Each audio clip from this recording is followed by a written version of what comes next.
So, the HBO series Game of Thrones, based on George R.R. Martin's A Song of Ice and Fire, has started, and as far as I'm concerned, it's everything fans could hope for.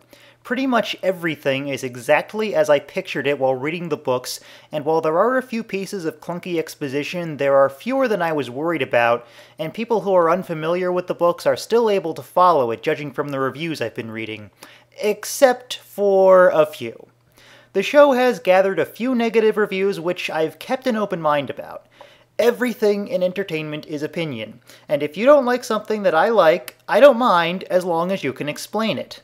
This is how I've been able to remain a fan of people like Confused Matthew despite them trashing a few favorites of mine.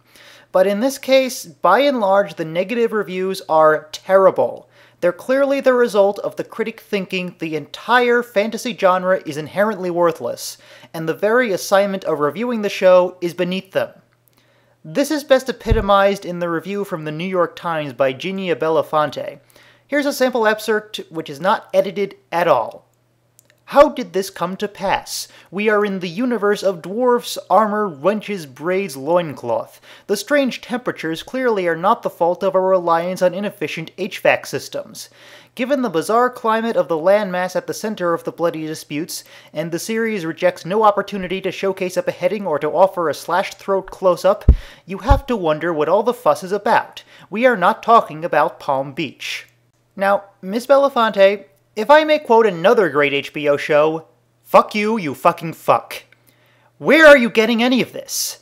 The world the series takes place in does have strange seasonal patterns, but only a complete imbecile could pick out any kind of environmental message in there. Plus, the universe of dwarfs? There's only one so-called dwarf in the story, and he's a human with dwarfism. In other words, if this is a universe of dwarfs, then so is the real world, and I think they would find that statement quite insulting. And the entire review is like this. I challenge anyone to read this thing, and I'll put a link in the description, and point out one concrete point it makes about any piece of plot, dialogue, or acting. You know, the things every TV show should be judged on first and foremost.